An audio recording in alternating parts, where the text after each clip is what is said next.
If a young girl was to pick up your book as her first text, what would you hope she would inherit from reading it? I think she would come out with a stronger sense of her own being, who she is now, and what she can become. That's really what it has always been all about for me. Zimbabwean writer Tsitsi Dangarembga is one of Africa's key literary voices. She has been writing for 4 decades. In 2022, she was named by the Financial Times as one of the 25 most influential women in the world. She had been arrested in Harare for inciting public violence against ZANU-PF. Her so-called crime was walking with a placard which read, "We want better, reform our institutions." The year of her arrest, she was nominated for the world-famous Booker Prize, something she has described as absolutely immense and life-changing. Thank you. I see my down, jump now. I see my down, jump now. So Tsitsi, I think because this is the first podcast and you're our first guest, I think it's important to explain how we got here. I'm going to take you back to September 2023, where we first met, which was the Little Gig Micro Festival on the island of Lamu in Kenya. Gorgeous setting. And we were sitting under an acacia tree. You were the headline speaker being interviewed and introduced to the audience this idea of the African imaginary, which I think sounded like the symbolic and psychological world which is unique to Africans. George and myself, who is obviously the founder and the producer of the Little Gig Micro Festival, were sitting in the audience and were obviously deeply inspired by this concept. Georgia approached you as well to start something new using the title African Imaginary. You gave her your blessing very graciously. And fast forward to 2025, Georgia and I were having a conversation where I said to her that the African Imaginary needs a podcast. It wasn't my intention to host the podcast, but here we are, and with you as our first guest. So perhaps in your own words, Tsitsi, what is the African Imaginary for you? Well, the African imaginary is composed of 2 things. It's the imaginary and it's that which is African. The imaginary is an internal realm in people. We all have it. And it is a place inside us where all the different aspects of our being come together and where our actions emanate from, mediated by thought. And so it's a place where the impulses from the heart, the impulses from perception, things people have seen outside, the impulses from the mind all come together and make a person decide, I am going to do this. And also the ways in which those things can be done. So it's a place that's full of potential. And when I think about the African imaginary, I think to myself, well, what are the places that we have inside ourselves as individual Africans that compel us to do certain things? And how do these places also have a collective form? So it's individual, but it relates to other people because other people are inputting into it also. It relates to the products that other people make because these things are impacting on us. How do we metabolize all that within ourselves and then put forward that which comes from ourselves? And that is the place where this happens in the African imaginary. Incredible. I mean, who best to articulate the idea than you in your own words? So Tsitsi, before we begin, we're going to change pace a little bit. We're going to play a little game called Keep or Toss. So each of these cards has a word on the flip side. And if the word deeply resonates with you, you say keep. And if it doesn't, you say toss. Adventurer. Adventurer. Yes, definitely keep that Keep. one. Yes. I just love plunging into the unknown, not so much in the real world, but mentally in my mind and thinking, how about if? So I'm a kind of a mental adventurer of the imaginary, if you like. Rebel. Oh my goodness. Keep or toss. Keep that one too. Keep. Okay. Yeah, people think I'm a rebel, but I'm not. I'm just doing what's me. Authorities, powers like people to conform. Simply not my strong suit. Empath. Oh, keep that one too. It's a very difficult one. I can remember as a young girl going to a funeral. I didn't even know what a funeral was, but everyone around was crying, and I just suddenly couldn't stop crying. And I didn't even know who had died. You know, I was maybe about 8 at the time, and that's when I realized that I have to find a way to have boundaries between other people's inner lives and my own. Like party starter. That is not me. Keep what's us. If anything, I would end the party. Zulu. I like Zulu because it talks to me about Pan-Africanism. Okay. The way so many of us are interconnected. I had another friend tell me that she met a woman from Uganda, a very small ethnic group in Uganda, who speaks a language that she can understand as a Shona-speaking person. Oh, wow. Yeah. We have empath, adventurer, Zulu, and rebel. That's a real warrior spirit we have going on there. Yeah, I don't know. I don't see myself as a warrior. I just see myself as someone with her own mind. I always like to understand the origin of people's names. I mean, it's something we say all the time in public, but often people's names have meaning. And in the African context, names, either have meaning or are prophetic. So I don't know if anyone has ever asked you, where did your name come from? That's interesting. I've often wondered why I would have been called Tsitsi. And I've been doing some research about the history of Zimbabwe, and it has to do with Christianity, because people had names, various kinds of names, before colonization and before the influence of Christianity. And people were not allowed to be educated under their local language name. So they had to change their names. So you had all these so-called Christian names, Susan and Amon, George, what have you. And as time progressed, specific denominations of the church are a bit more liberal, and that included the denomination my parents were born into or embraced. And this was the United Methodist Church. So we began to have names that represented virtues.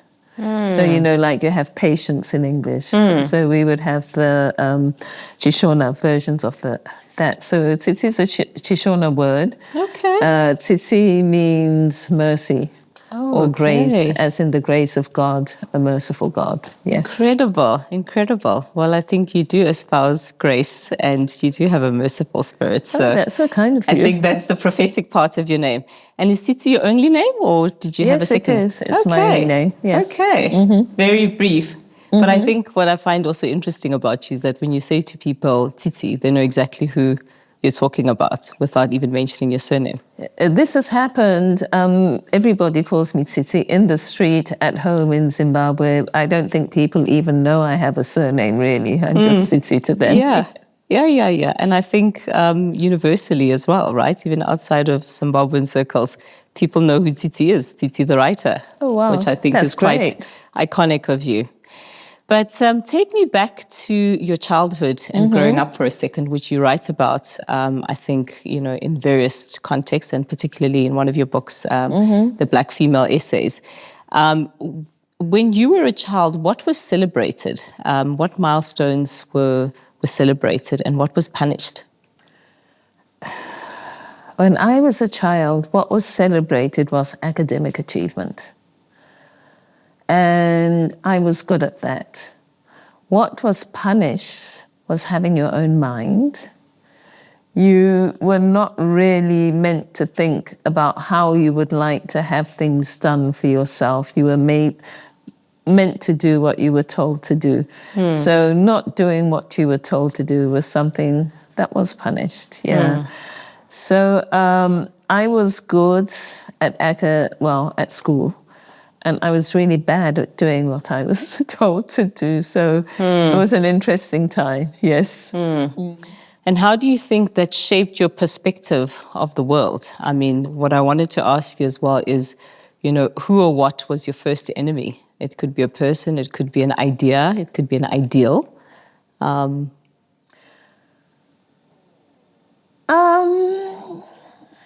That's a big question. My first enemy. Let me put it this way. I lived in my own world, really, which is why I had trouble following rules, because I didn't live in the world of the rules, so they didn't make sense to me.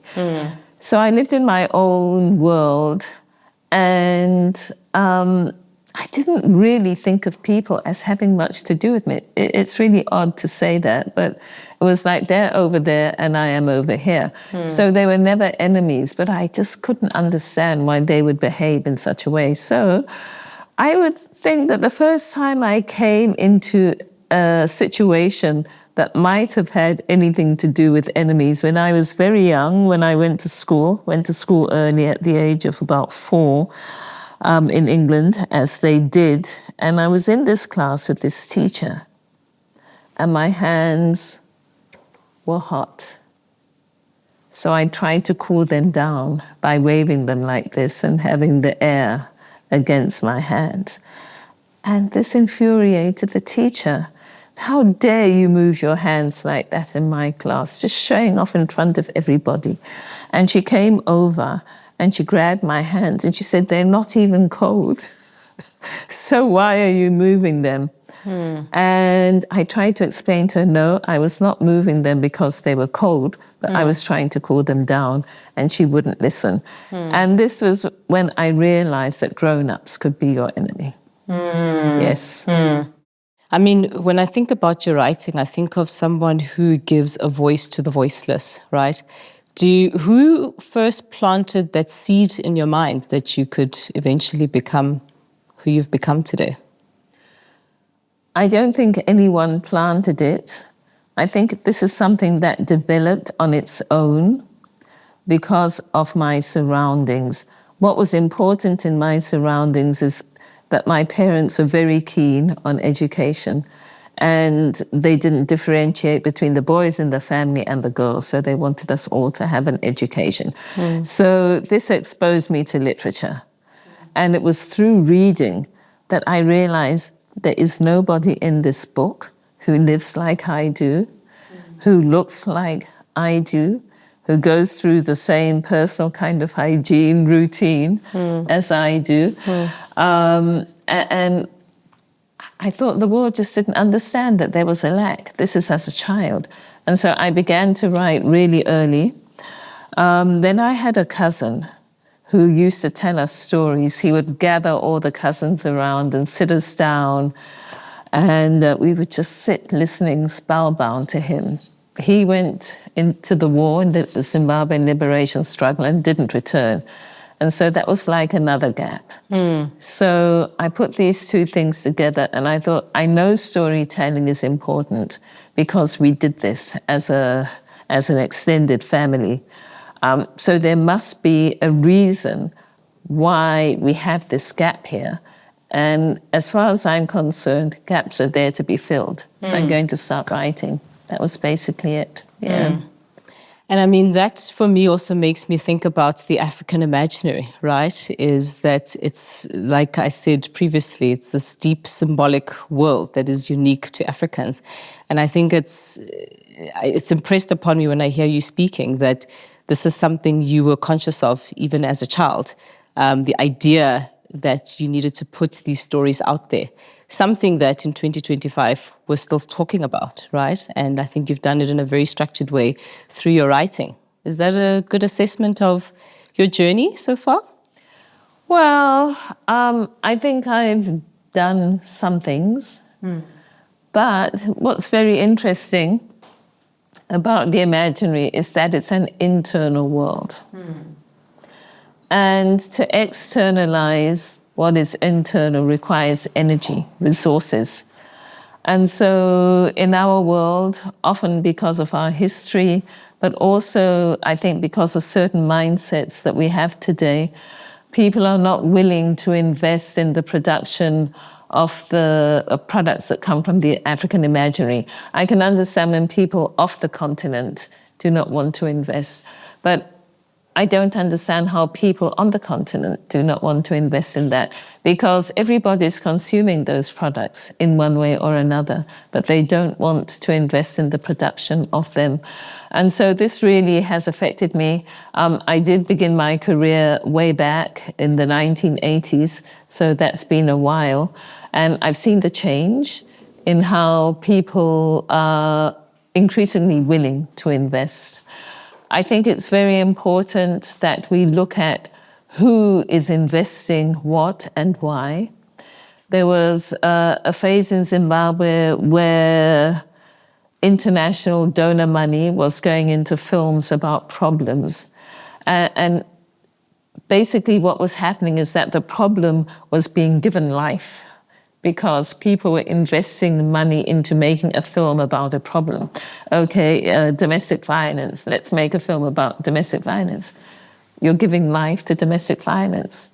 You're not giving life to a person and what a person has inside them and bringing that out. So that's the kind of area where I think we need investment, because if we keep on reproducing content that shows Africa in certain negative lights that do not contribute to our progress, we're going to re-internalize those things, and our progress is going to remain stunted.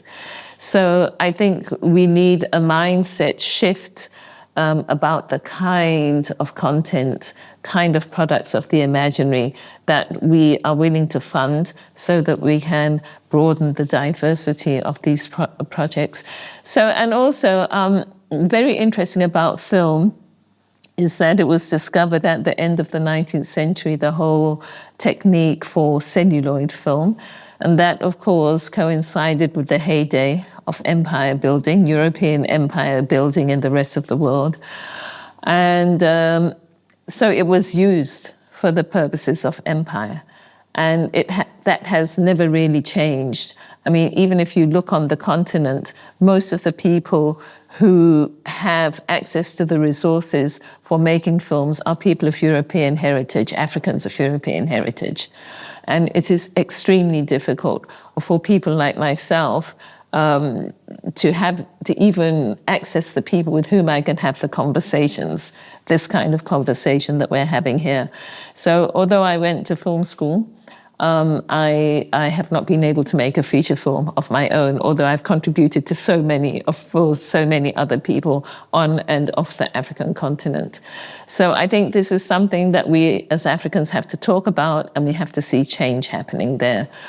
In terms of writing, again, Virginia Woolf famously wrote that a woman needs 500 pounds and a room of her own if she wants to write. And again, it's a resource issue. And the resources are really just not available. So it does take me a long time to write, because I have to do 101 other things as well, just, to earn my living. But I'm really grateful that I have done the body of work that I have.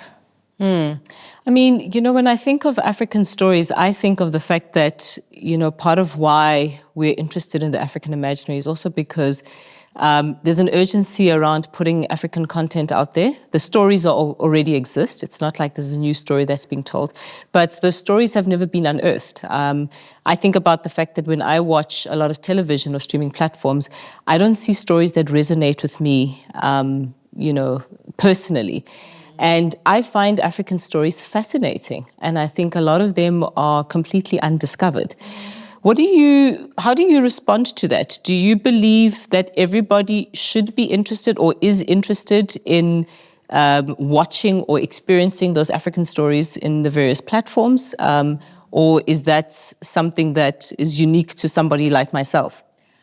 Khangi, I think that human beings are built to consume stories, because even when we talk, it's like, what did you have for breakfast today?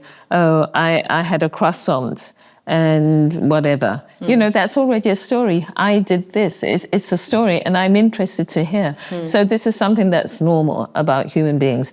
However, if you want to elevate this from just conversational storytelling to the kind of story that other people are going to want to invest their time and maybe even their money to engage with. There is a certain craft to it. And that craft really has to be learned well. And I think this is something that needs to be done. The story has to be well told. Everybody has a story to tell. And I think that any story can actually be told well, but you have to learn how to tell it well. So I think that people are interested in stories that are well told. And that includes African stories. I mean, like when we think about African film, for example, in Rhodesia, just at the time that it was changing over and independence were coming, we had cinemas that only screened European films or the films from European descended cultures. And people said, oh, but Africans don't want to watch anything else, you know. So then this Ghanaian man produced this film, and it was Love Brewed in the African Pot. And they put it in a cinema, and it sold out. And of course, people wanted to see, that kind of story. And it was about us and the things that we could relate to. The people looked like us. Their body language was like ours. Their expressions and concerns, even though it was Ghanaian. And so people do want to see stories about things that relate to them, and they want to see these stories well told, yes. And what is the relationship between the stories and the content that ultimately gets put out? Because from what you've hinted at, it sounds like there's a disconnect. Yeah, well, this Ghanaian filmmaker did not manage to have a career because of the kinds of issues that I'm talking about, resourcing issues. And also because story making has become an industry. Stories are now products. And so it means you need an industrial distribution system behind it also. You hear similar comments coming from African Americans that, oh, okay, the studio produced my film, but they only put so much publicity money behind it, whereas this other film would get more resources.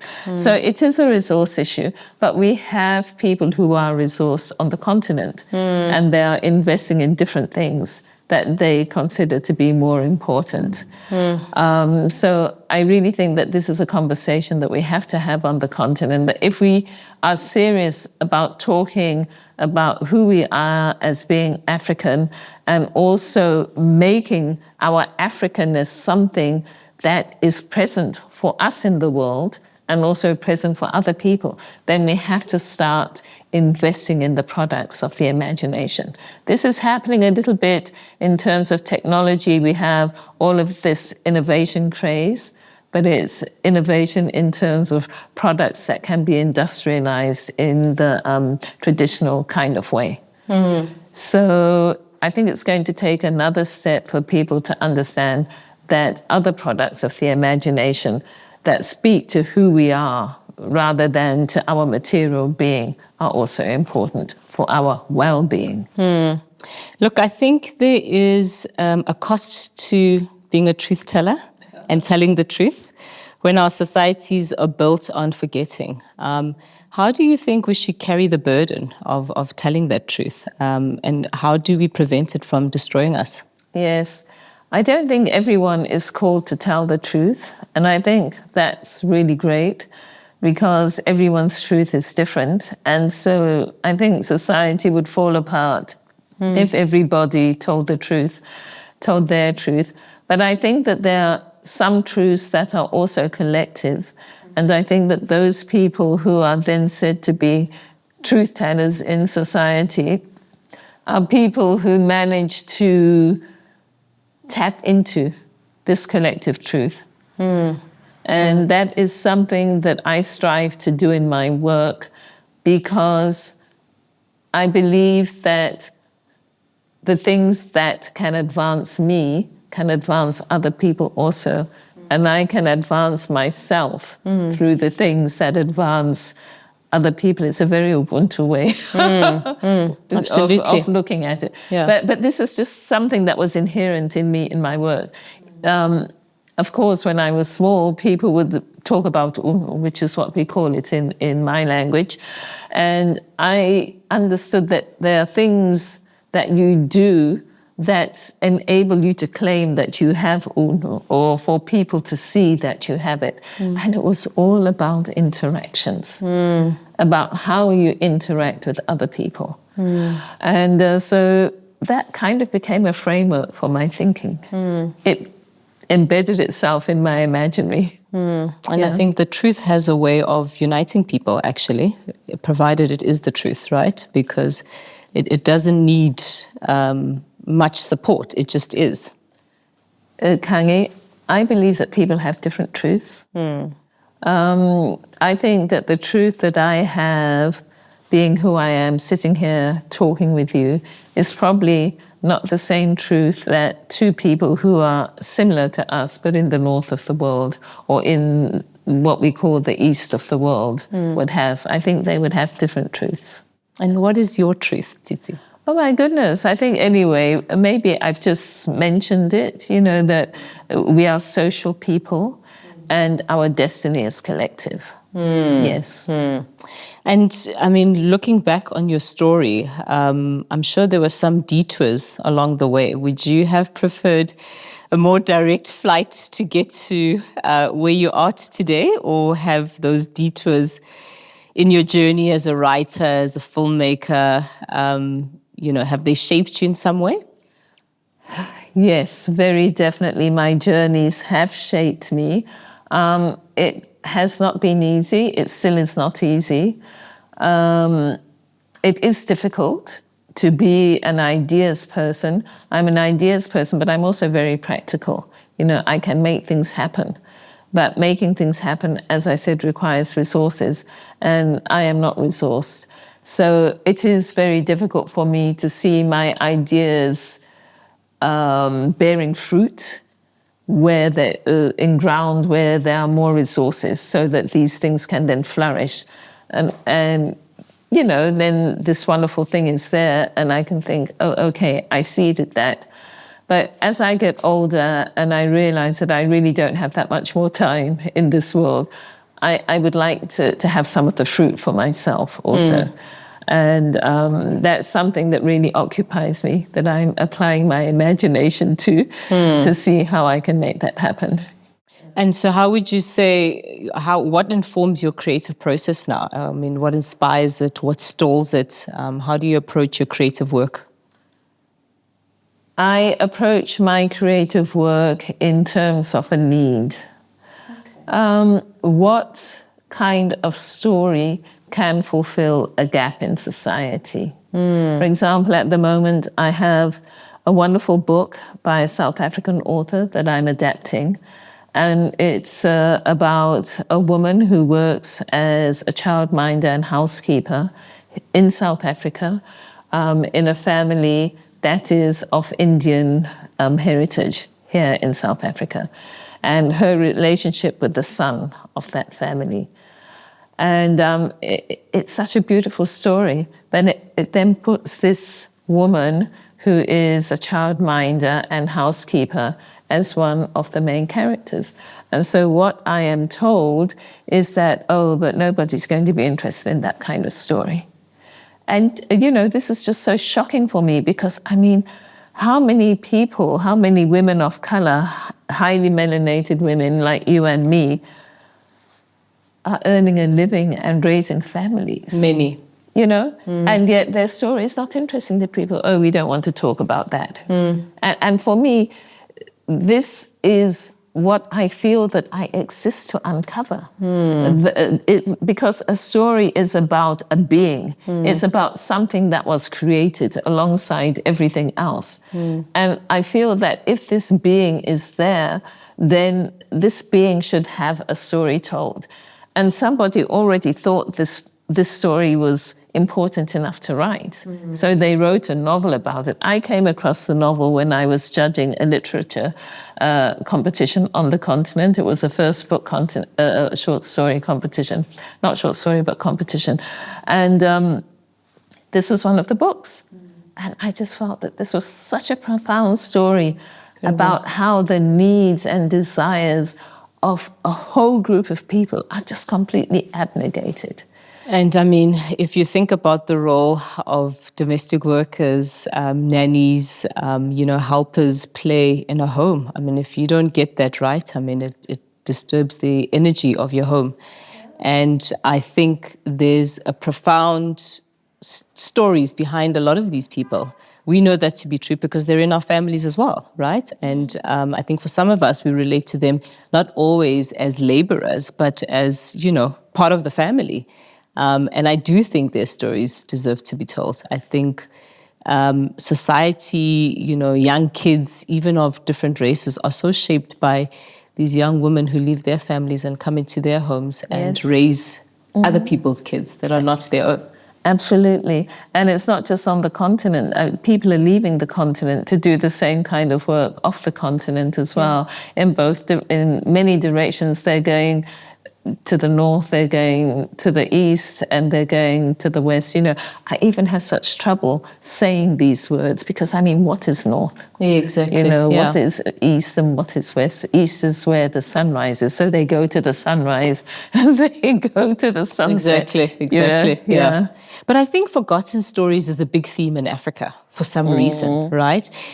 Yes, we speak about there's the funding aspects of what ultimately gets put out, but also amongst ourselves. There's so many stories that we haven't yet unpacked or we know about, but we don't sort of put in the forefront. One of the reasons why I begin by asking you about your name, because it's the beginning of your story as well. And as much as your name rolls off our tongue, but it unpacks a profound tale of the context in which you were born in. But I just find it's become such common nature to have these forgotten stories. And I think you as a writer are probably fascinated by that world. But why do you think that is the case, that our stories are forgotten? I think it's because our personhood has been challenged, yes. And in that challenge, we have also lost touch with our personhood. And so that was one of my big motivations behind my first novel. I felt that I haven't read a story about an ordinary girl.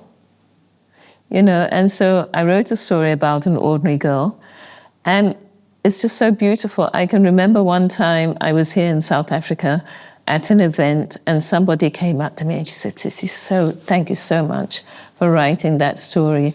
I come from the rural part of South Africa, and one thing I can remember about being a child is my body itching after going to the fields and harvesting the maize. And there I found it in your book." It's like looking into a mirror. Okay, but then there is also the question about how I wrote it. I didn't write it from condescension or from a position of observing the other. I wrote it from, this is us. And this was exactly what I wanted to do. I wanted to put us into literature in a way that we can see that this is us. Yeah. So this is the importance of stories. And because our personhood was challenged, we forget who we are. So how can we tell that story if we've forgotten? And do you hold that mirror up as well through the first sentence of your books? Because I see a bit of a pattern there. There's nothing more arresting than the first sentence of a Tsitsi Dangarembga novel. Okay.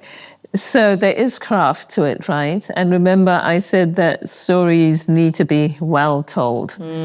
They have to entertain a person. If you look at the word entertain, it comes from two parts, to enter, but the other one is from Old French, which is to hold. Okay. So to entertain somebody, you're entering them and you're holding them. Wow. I know. So that doesn't sound quite so pleasant. So, when people say, oh, this is just entertainment, I'm thinking, you think. Yes. So anyway, there are ways of doing that, of attracting people's attention and holding it. So I have to balance the two. I have to find a way to represent us in a way that is arresting. I didn't cry when my brother died. I mean, What a sentence. I know. What a sentence. I mean, just even saying it aloud makes me want to cry, and I don't know why. Yeah, I know. Well, I did it then. Wonderful. So, I mean, if we look forward into the future, one of the stories I always think about that plagues the minds of many Africans is, themes of spirituality, death. Is that a theme that comes up often for you personally and in your stories as well? Or is this not something that crosses your mind much? I do have death in my stories, but I have death as it occurs as part of life. And that's how I look at it. Spirituality is something I am dealing with now because I am a little bit concerned about the way we sometimes engage with our ancestors and our expectations. It's a bit like, it's similar to the way we engage with God. We'll leave it to God. We'll leave it to our ancestors. And I think that I would like to critique that a little bit. So I'm writing something which has become much bigger than I ever thought it would be, because once you talk about ancestors, one is talking about expanding your consciousness so that what I think of as me presenting here today does not really end here, but it extends back through the line. So part of my consciousness is in fact embedded in my ancestors. So I'm having to think about all these things now, which is really difficult. And the frameworks that we have for storytelling today did not emanate from considering consciousness in that way, or considering the individual, the I, in that way. Very structured, very concrete. Here's a little product. This is a person. And it's going to do that. So by expanding now into African cosmology, I'm going to have to really see how I can fit that into the available forms of narrative that we have. And do you think a nation can have a soul? Yes, I do think a nation can have a soul. I did refer to the collective imaginary earlier. I think that's part of it. I think the things that we identify with as a nation and believe in strongly and hold dear, and that inform what is right or wrong for us, kind of like a national conscience, I think that can be looked at as a soul. It's not an individual entity that will then leave at some point, but it has aspects that are soul-like, I would say.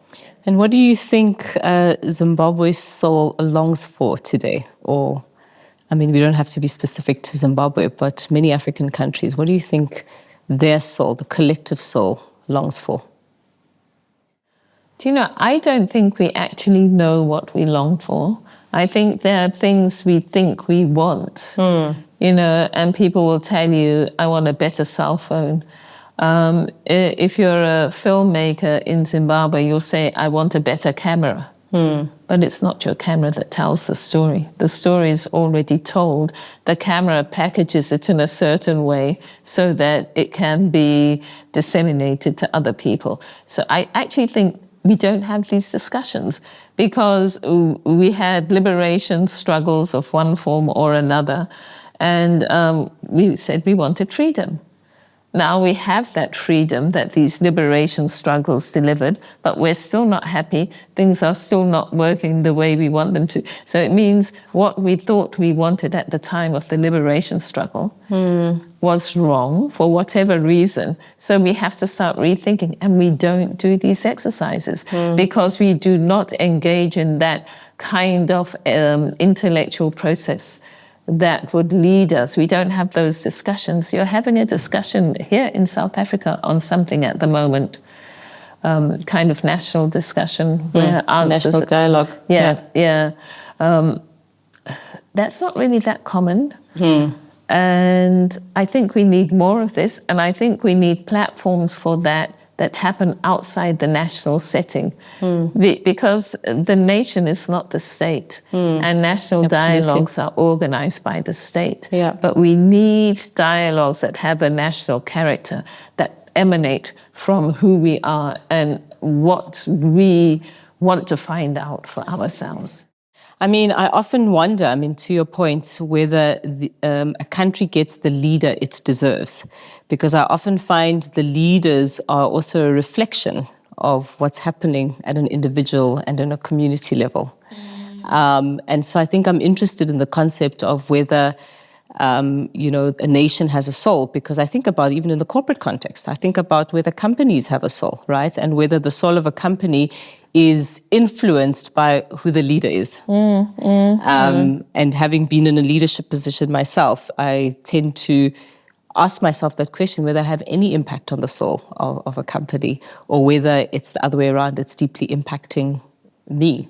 And like you say, you know, nations aren't its own entity. It actually, I think it begins on an individual level, and collectively it captures some sort of energy which becomes what we call nation, community, etc. Yes, I think that's really important. I do believe that leaders and followers, as in people in the nation, they reflect each other. But then when I say that, we have also been formed. So I think we need to be thinking about unforming processes and reforming processes. And we're actually not doing that.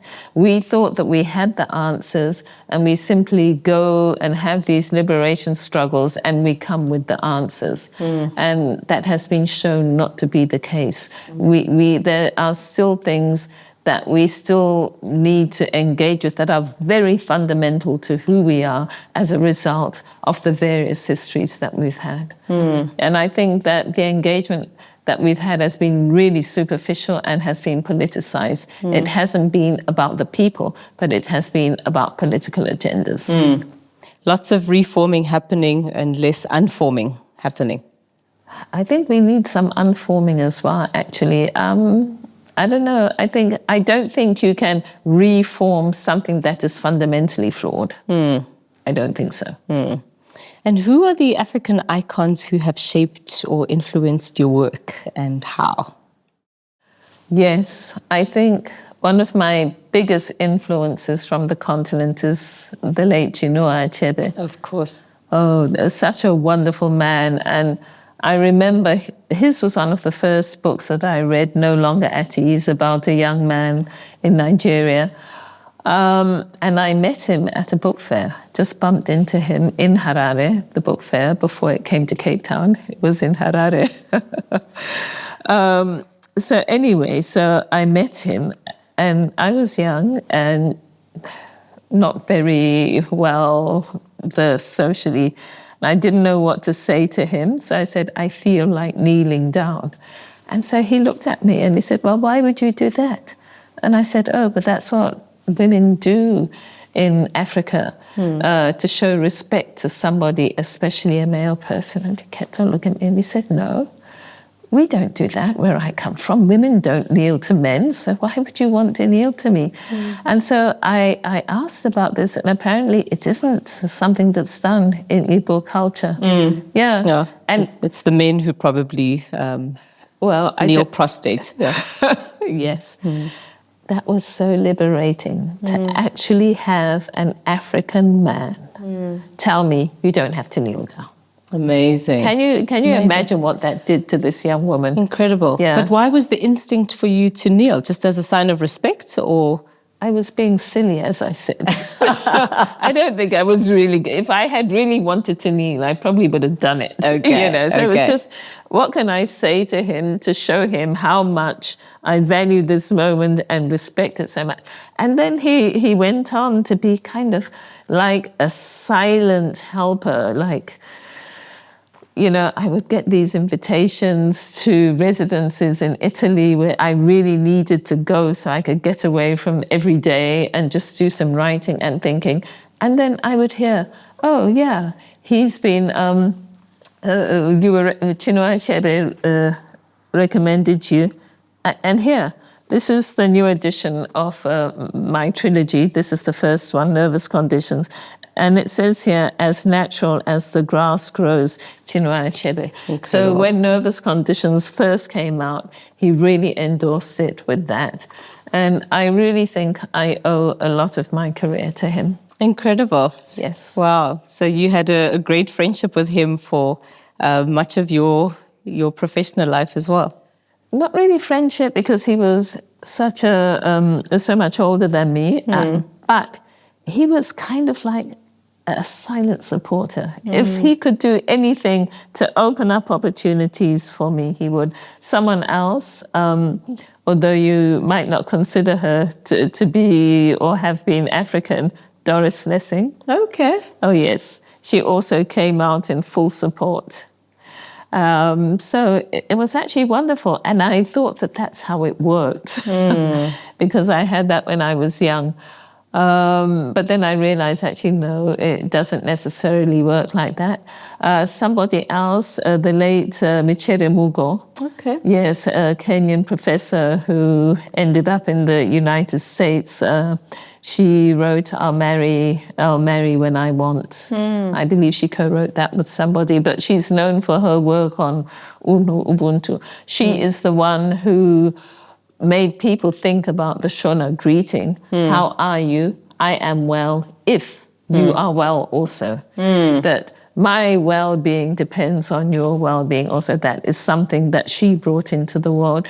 Also, there's so many people from the continent. I was actually very blessed as well, because I was a young woman when we had independence in Zimbabwe, and things were very open for a time. And so many people came to Zimbabwe. Other people were being persecuted in their home countries, and they found refuge in Zimbabwe. People like Michere, people like Chinua Achebe were coming for the book festival, which was a really big book festival at that time. So I had some good exposure. Amazing. I mean, you have shaped how we imagine freedom and womanhood. If a young girl was to pick up your book as her first text, what would you hope she would inherit from reading it? I think she would come out with a stronger sense of her own being, who she is now, and what she can become. That's really what it has always been all about for me. Yeah. So Tsitsi, according to you, if I am a middle-aged man, Southern African, living in Cape Town, how do I become a writer?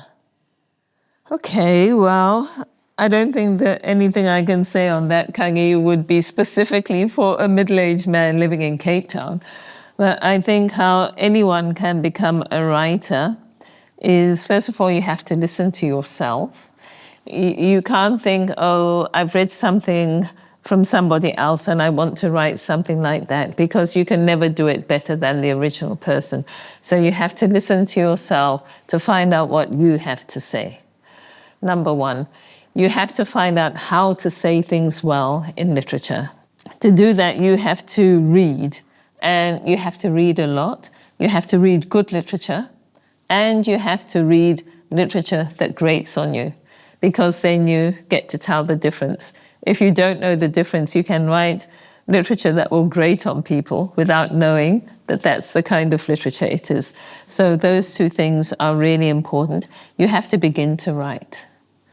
I advise people to begin writing at least their notes longhand, because there is a more direct connection between your own body to your brain than there is to the plastic of whatever device that you're working on. So maintaining that connection so that it's as open as possible and nothing is interfering, that's really important. So you've got to be brave.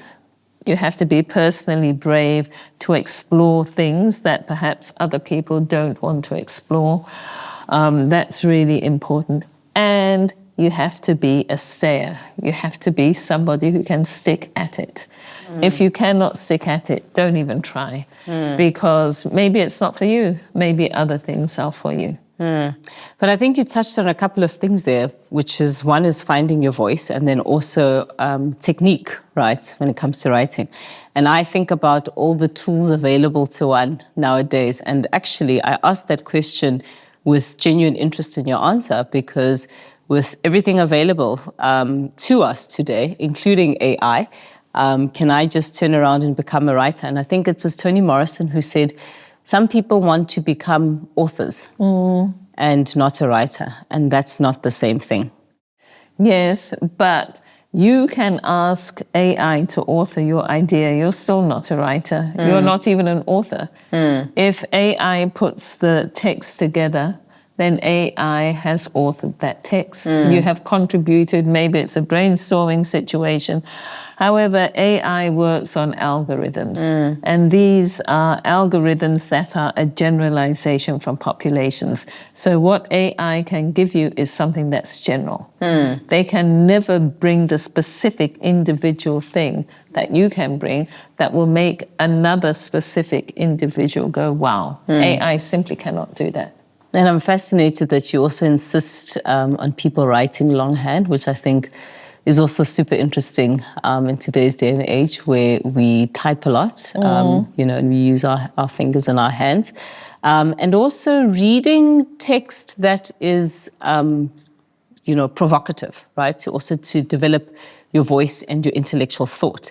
I often think about reading books by people you disagree with, right? Yes. To understand, not necessarily to agree. And I think that's so interesting that you say that, but you said it so simply, but I think it's quite a profound way of thinking because very few people know how to do that well. Yes, I wouldn't say that I insist on people writing longhand, but the other benefit of writing longhand is that you're slower. So you have more time to think about what you're actually writing and to formulate what comes after. So there's a bigger chance that it will flow better if you do that, at least in the early stages. It's really important that you expand your points of view because you will have different points of view represented by different characters in the writing. So you have to be able to understand the way people who do not think the same way as you do think and make that convincing. So you do have to read widely, again, as you say, things that you don't necessarily agree with. It takes a long time to write in longhand. Yes, it does. Well, I think I'm a bit of a perfectionist when I'm writing. I think not everybody has to be that much of a perfectionist. But for me, it's a question of having some kind of emotional template inside myself. And then I have to get that on paper. So once I've written anything down, I have to go back and read it and then listen inside myself to see whether I'm getting that vibration that caused me to put it on the paper in the first place. Yeah. So, I mean, there's a place in Johannesburg called the Nelson Mandela Foundation. And if you're lucky enough, they'll take you for a tour downstairs into the archive. And there you'll find the manuscript for Long Walk to Freedom, which is, was written by him in longhand. And there's actually the second manuscript because he was actually planning on writing a sequel, which he never finished due to his failing health and, becoming old. And what was interesting is you can see his notes on the manuscript because what he'd apparently do is he'd write a chapter and send it out to various people. So you see a list of the people that he sent it out to, ministers, family, etc., to check the accuracy of, the historical accounts, etc. But what struck me when I saw this manuscript was it's a very long way of writing a book. Yes, it is. It depends on how you write. If you're fortunate and you live in an economy that supports that and your own career enables you to do that, you apply for a grant, you get a grant for a year, you go away and you just sit and you write. That's quite different to having to write while you're doing 101 other things. Yeah. And I suppose for those few months or years, those pages become your friend? Well, they become a companion. Friend is too strong a word. Well, it's definitely weighted. Yeah. Okay. No, thank you for that. I think that's very helpful. With those words, I think those are iconic words coming from someone I consider a real African icon. So I think it's quite fitting that you have been our first guest. It's with great privilege and profound gratitude, Tsitsi, that I say thank you for joining us on the first edition of the African Imaginary Podcast. You've been a gracious guest, and I think you have a world of wisdom, and I love your youthful spirit. I think you still have so much energy for a much longer career, and I hope we get to see more of you in the world. And with the same words and the same reverence with which you speak about Chinua Achebe, I know for a fact young people speak about you with the same energy and the same reverence. And for me, what's so exciting is that you're still very engaging, you're still very accessible, you're still very open, and still very much unforming, but yet a part of the reforming of the cultural landscape, and most importantly, of the African imaginary. So thank you. Thank you, Tanya. It's been an honor and a pleasure. Thank you so much. Thank you.